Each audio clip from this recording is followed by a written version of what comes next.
Welcome to the Holistic Success Show. I'm Elizabeth Capoletti. And I'm Dr. Robert Puff. Today our guest is an expert on clinical nutrition. Dr. Puff is going to be talking to us about how our beliefs as well as daily routines can either help or hinder us. And a question from you about what to do if exercise isn't enough to lose weight. Another question is about achieving deep states of meditation. Thank you so much for joining us, and we hope you enjoy the show.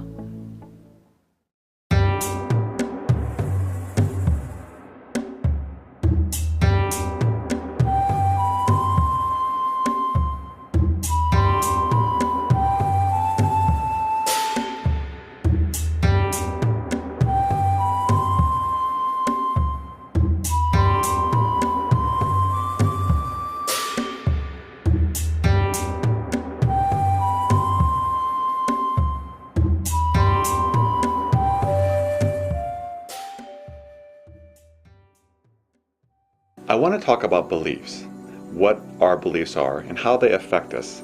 First off, we all have beliefs. They're an essential part of living in this world because they help us decide what to do, how to interact with people, how to treat people, how to treat ourselves. They're very important.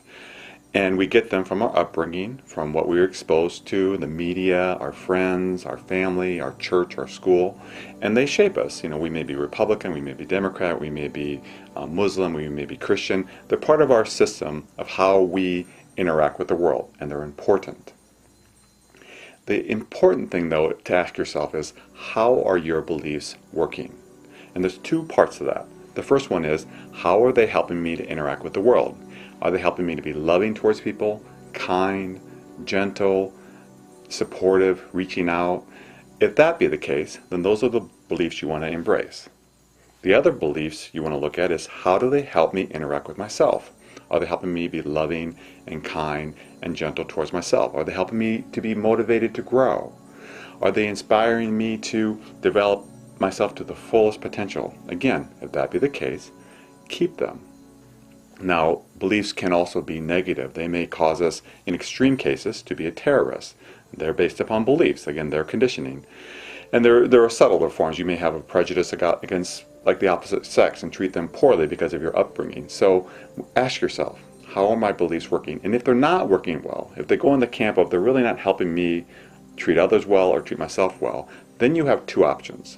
The first one is to say, is it possible that I could develop the beliefs I hold and take them to a deeper level? Perhaps I've skewed them, and my beliefs are kind of like, I'm a very small part of it, and have I really developed what I believe in the belief system there? Like, again, let's use politics, for example. Let's say you're a Republican, and there's beautiful thoughts within Republicanism, but maybe you take it to a point where it's like you're just focusing on the negative part, and you could perhaps develop your beliefs to a positive, where it helps you to reach out to others and help others and be kind towards yourself. That's just an example, not that Republicans are good or bad. It's just within every system there's good and bad, and perhaps you just need to explore it more deeply. But the second thing to consider is, and this is harder, is if it truly is not working for you, helping you to be healthy and helping you to love other people, then perhaps just consider the possibility of perhaps changing your beliefs. Saying, you know, what I believe isn't working. You know, we all can think back of the terrorists and say, well, their system isn't working, but perhaps yours isn't either. Perhaps something you hold dearly isn't working. You're just sticking to it, but it really isn't helping you to love others and love yourself. So just consider the possibility of exploring other beliefs besides the ones you hold, and see if they might help you to grow and explore your own depths within yourself and reach out to love others better. Peace. Our first question this week is from Joseph in Hartford, Connecticut. I do about 30 minutes of cardio 5 days a week but can't seem to lose weight. What am I doing wrong? Joseph, when it comes to weight, there are many factors that help us lose weight and be healthy. One is exercise, which is great. It sounds like you're doing a very good job there. And exploring, making sure that you're getting that heart rate up and doing things that are keeping you physically fit and that they're good for you, which is excellent. But the other thing is intake of food. What are you eating? There's healthy food, there's unhealthy food, there's too much food. There are eating quickly is unhealthy for you because then you tend to fill up and keep eating because your body doesn't sense it. And then it's also just, what types of food are you eating? If you're eating fruits and vegetables and salads, that's a lot less caloric intake than if you're eating pasta that with like really heavy sauce, meat sauce on it, or if you're eating a lot of candy, or things that just aren't very healthy for you, a lot of butters, things that are rich. Even if you exercise, you can still not lose weight if your eating patterns are off. So I always like to encourage people to start with awareness. Be aware of your eating habits. Be aware of your exercise habits and say, okay, is there ways I can improve them? And just overall learn about what's healthy for you and how you can improve it, not in a harsh way, but in a gentle way. Once you understand that, then start making the necessary changes beyond just your exercise. What are your thoughts, Elizabeth? This is actually a really great question, because later on in today's episode we have a nutritionist who is going to talk about all of food and everything and how it affects us. But as Dr. Puff was saying, that's so true. You can get 30 minutes of exercise, but if you're consuming a whole bunch of calories, you're eating fast food and just getting these really heavy foods, that 30 minutes, although it's good for you, is going to be outweighed by all the food that you're intaking. I don't know if you've ever gone to the gym, and I don't want you to become obsessed with this because many people can, but a lot of times there's, bicycles or elliptical machines or even the treadmill that will tell you how many calories that you've burned. And typically when you're, running, you're going to burn more, but if you're walking or doing some of those, it actually takes quite a bit of time before you actually start to burn a lot of calories. And it has to be kind of a balance. So if you're eating 3,000 calories and you're burning 50 calories or you're burning 100 calories, the way out, the payoff there is going to be a lot different. So you need to really pay attention to what am I eating. If it's fruits and vegetables and lettuce, eat all you want. That's not going to make too much of a difference. But if you're eating heavy breads and pastas and things like that, that adds on the pounds. Elizabeth, since we both seem to agree that Joseph needs to pay attention to what he's eating, I want to talk a bit about eating mindfully. And what I mean is, when you eat slowly, take your time, and really enjoy your food in a slow process, because we tend to rush when we eat quickly. Again, like I was saying earlier, our tummies don't register that we're full and we keep eating. But when you eat mindfully, when you're present with what you're eating, what you'll find is you'll eat more slowly and you'll fill up, and then you'll say, hey, I need to stop, and you'll watch the weight will dissipate. And then you're not left with that really heavy bloated feeling. Another thing I want to encourage is to drink a lot of water and try and stay away from sodas. To me, once in a while to have a soda, that's fine, but if you're continually drinking lots of sodas, I saw something recently where this woman was drinking 30 sodas a day. Wow. Pretty intense. But so really watch what you're putting into your body. That really will have an effect. So thank you so much for your question, and we really encourage all the best for you.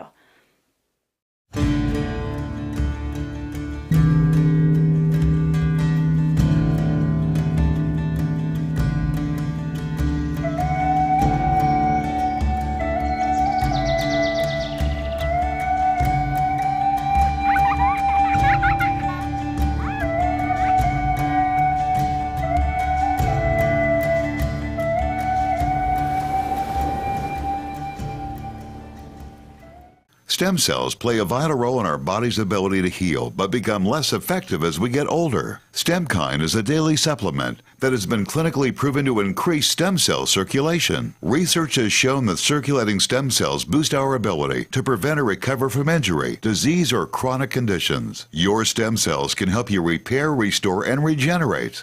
StemKine is an all-natural supplement proven to enhance your stem cells' activity and thereby improve your health. Clonia cava. This superfood from the ocean's antioxidant force is much greater than anything grown on land. Humic nutrients.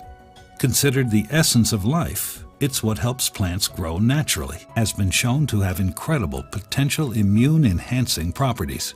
Aloe vera has been used for health and medicinal purposes. With 75 nutritional components, this unique lily plant is one of the most efficient delivery systems of nutrients into the bloodstream. Stella Metsovas is with us today. She is a clinical nutritionist with extensive knowledge of food's effects on chemical processes in the body. Welcome to the show. Thank you so much. Now, I know there's a quote that you love and you kind of live by, and that is, live long, diet short. What does that mean?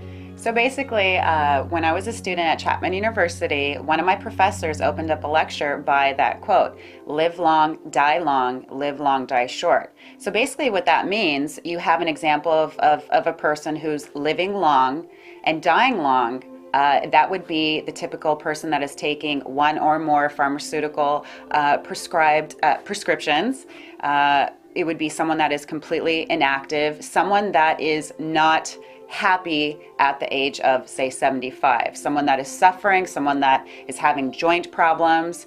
So the person who is living long, dying short would be someone who is not only healthy, vibrant, their diet is clean, they're not eating processed foods, most likely they're not on any pharmaceutical prescriptions, and they're happy, they're mobile, they're able to go walk around without complaining.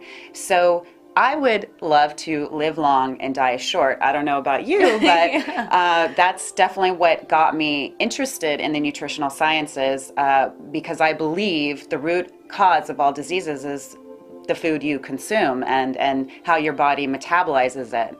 So that's... And I think it's really important for you to share. I think the people would love to hear your story of how you originally got into this, because this started like when you were 13 years old, your long journey of things. So can you talk a little bit about that? Sure. So I basically became interested in swimming at the age of 8, 9 years old, in which I was just a natural at it. So come around 13, 14, I began achieving national times in the 100 and 200 meter breaststroke, something I'm very proud of. But I started suffering from debilitating performances, one in particular up in Santa Barbara, in which I almost fainted in the pool. So I actually was referred to a physician, I believe it was an endocrinologist, who evaluated what was going on, and it was due to, it was hormonal, in which they prescribed me estrogen, birth control pills. I had a severe reaction. I'm sorry, I was about 14 at the time. Okay. I had a severe reaction. It was really just not something that favored well with me. So after about a few months, my mother realized that this therapy was definitely not working. She then elected to take me to a naturopath, in which he clinically diagnosed me with anemia and also very low ferritin. Now, ferritin is an iron, it's a protein in which stores iron. So I was at a level 5. You're supposed to be at least a 15. So that's pretty much the reason why I was almost fainting in the pool. Now, from that point on, my diet completely changed, because I was consuming, most of my diet was refined carbohydrates. So, which most people hear, like as an athlete, oh, get all these carbs. I can remember being younger, you have a race tomorrow, make sure you eat lots of pasta, lots of things like that, lots of carbohydrates. Carbo loading. So yes, I definitely was carbo loading, and come to find out, I had a severe intolerance to wheat. Now, later on in the program, because I think we should definitely talk about food intolerances and food allergies, having an intolerance is completely different than an allergy, and I hope to kind of clarify that later on. But once I removed what I call the culprit from my actual diet, I found that within a month, I was feeling so much better, and I was able to wake up at 4:30 in the morning. Yes, it was really early, but I was able to wake up more effortlessly, and just, it really changed my life. So at a young age, I became very fascinated by food and how it made me feel, especially after suffering. And I use the word suffer because I really was suffering. So that was really the beginning point of my career. Well, it sounds like it, because it sounds like it was really getting in the way of you doing what you loved. I mean, if you were in like fainting and stuff like that. On my website, I was in a couple articles actually on detoxification. One was in the Chicago Tribune, and the other was in Women's Day, and I actually list the foods. So for example, a typical diet on this low allergenic cleanse would be in the morning having, maybe some turkey, some berries, some sunflower seeds. In the afternoon, having some steamed vegetables with some brown rice, some fish, of course, wild fish, not farmed. And then again, dinner would be similar to lunch.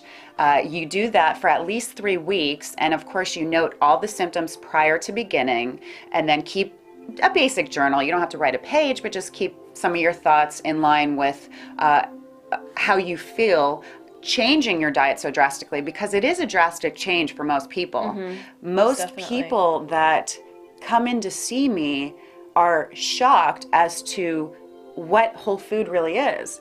Now you look at, for example, a cereal box, and you see whole grains. Those are not whole grains. What are they?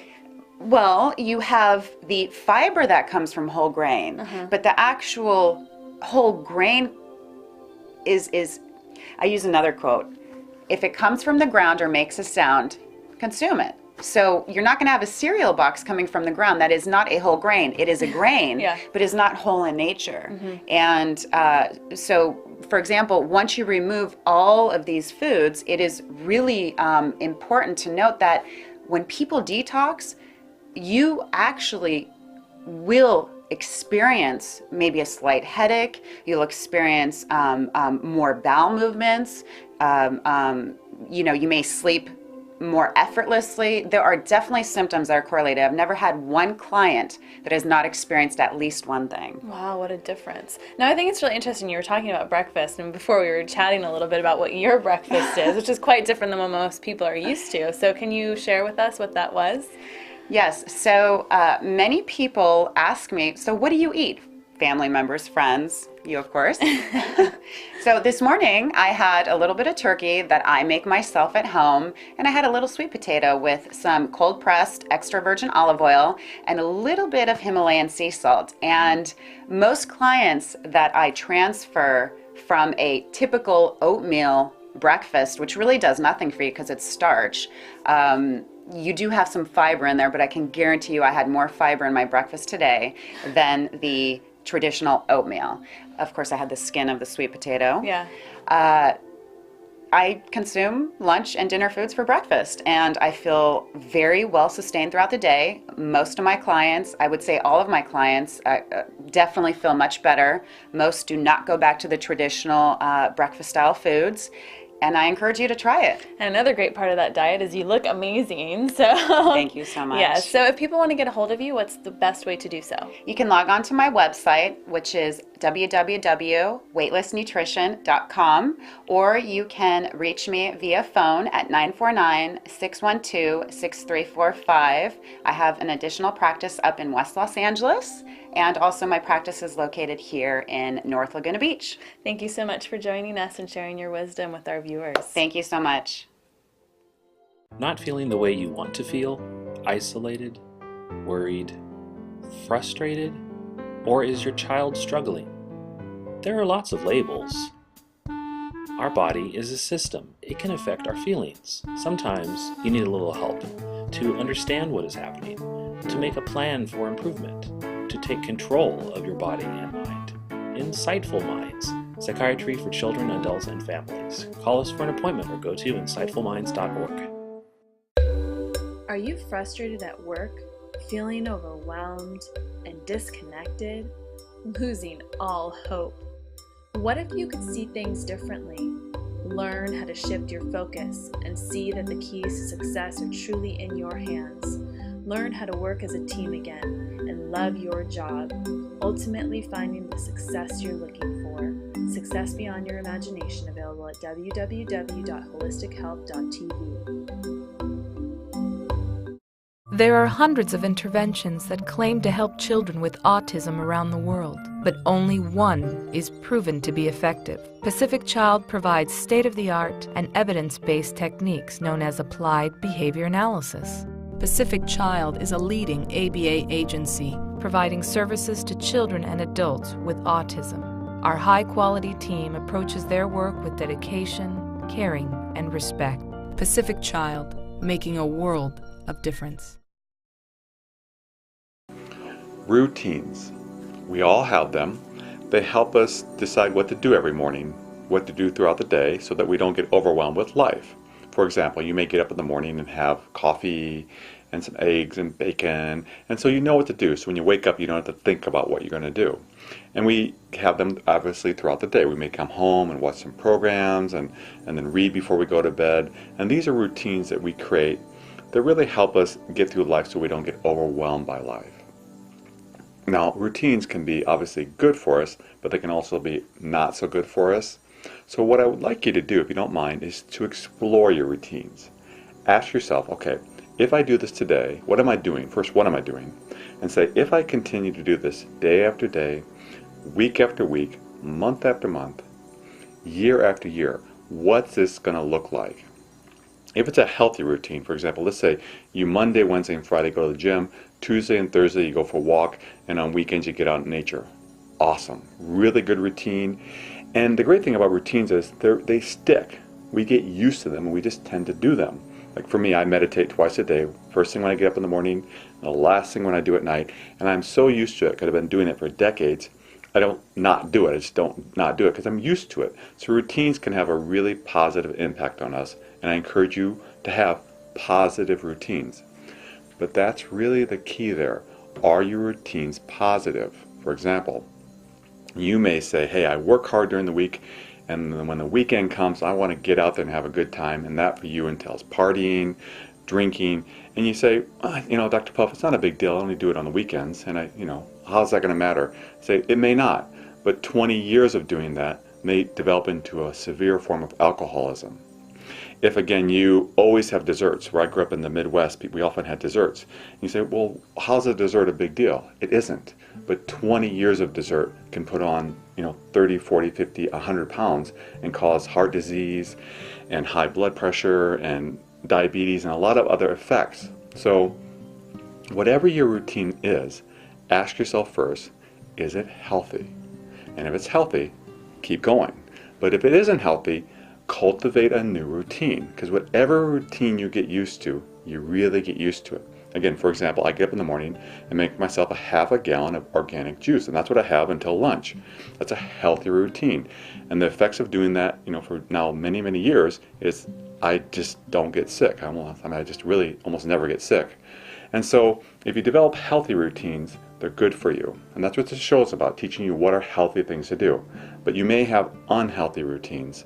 And so you can say it's not a big deal. It is true. Having dessert once in a while isn't a big deal, but having it day after day, week after week, year after year will have an impact. So look at your routines and say, is this good for me, or do I perhaps need to change it? Peace. Our second question this week is from Kenny in Ridgefield, Washington. When I meditate, I almost reach the out-of-body experience, but I just can't seem to get to that stage. Can you give me some suggestions? Kenny, have you ever seen that little toy from China? You put one finger in one end and one finger in the other, and you try to pull, and the harder you pull, you can't get your fingers out. Meditation is a lot like that. The more you try to make something happen in meditation, it is very unlikely to happen. I believe in meditation. I've been meditating for 30 years now. It's very important in meditation just to let go and relax. And whatever happens, let it happen. I think when you try to do experiences and things that, force something or make something happen, it's almost counterproductive. It's better to just, in every meditation, say, I'm just going to relax. I'm going to be still. And it's almost a sense of exploration. I wonder what will happen today. And I have incredible experiences sometime. But whenever I try to recreate them, it is really counterproductive, like that finger thing. I'm trying to pull too hard. And it has worked better for me just to relax and see what's going to happen today. And sometimes I get those incredible experiences, beyond imagination. And sometimes it's just very peaceful. They're always good. But what I have found has worked best for me, and it's up to you, but what I have found works best for me is just to relax, have no expectations when I go into meditation. And what I find is I have really beautiful experiences. What are your thoughts, Elizabeth? I think that everything you just said can actually be translated to life itself in general as well. So I think in regards to meditation, if you're trying to hold on to something and try and make something happen, it's amazing how you try and fit that in and it doesn't really work that way. Letting go is so huge. But with life, it's the same way. We try so hard to make something be a certain way and control everything. And how often does it turn out that way? And it's often when we let go, not that we don't work towards something, not that you don't sit and you meditate and you take the time to do your practice, but you don't try to control it. You let it go. And with life, it's kind of the same way. You do what you can and let the rest of it go to life, whatever life may do with it. So really try to not only do that with your meditation, but also in life. And with that, you can actually be living more of a meditative life, which it sounds like for you, you're really deep in this practice. Try and take that with you through your daily routines as well. Just kind of being present and letting what happens, let it happen. And you'll be surprised because you may be able to get to that place that you're looking for. It sounds like we agree on this, really letting go, letting the experience happen that happens with life or in meditation. Now there are, though, people out there that teach you how to have different experiences within meditation. We're going to have guests in the future talking about that. And well, and we recently did a breathing meditation, and I know you've been meditating for so many years, but you had this experience that was so different. Yeah, really intense. So there are people out there that can teach you how to develop things. Robert Monroe is probably the most well-known on the planet for out-of-body experiences. You might want to look into his work. I've studied it. But again, I do think it's important you can get caught up into having experiences, and life is about living it, and whenever you try to hang on to something too tightly, it just makes it almost push it away. And I have very intense meditations sometimes. I never expect them, but when I have them, they're fun, but I'm very careful not to get attached to it. Because otherwise you're left feeling disappointed, and then you've it's almost like a drug experience. You want the drug, and meditation is not about having drugs. It's about enjoying life and enjoying the journey, like you so wisely said. So enjoy life and enjoy the journey. Thank you for your question. Are you or someone you love struggling with depression, anger, or anxiety? Have you suffered a loss, or are you struggling to keep your relationship alive? Do you have a child or a teen who needs help? You don't have to face it alone. We are here to help you create the change you need in your life to be happy again. Visit us at www.ocmentalhealthexperts.com for more information.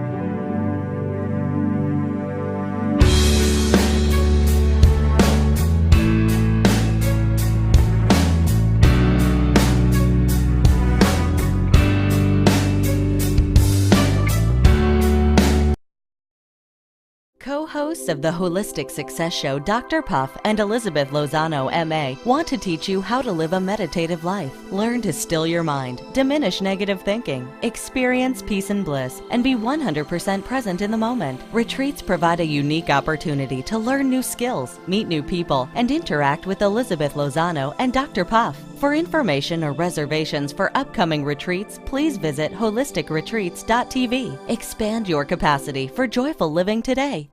Our quote this week is by Vincent van Gogh, who I found to be an amazing artist. The fishermen know that the sea is dangerous and the storm terrible, but they have never found those dangers sufficient reason for remaining ashore.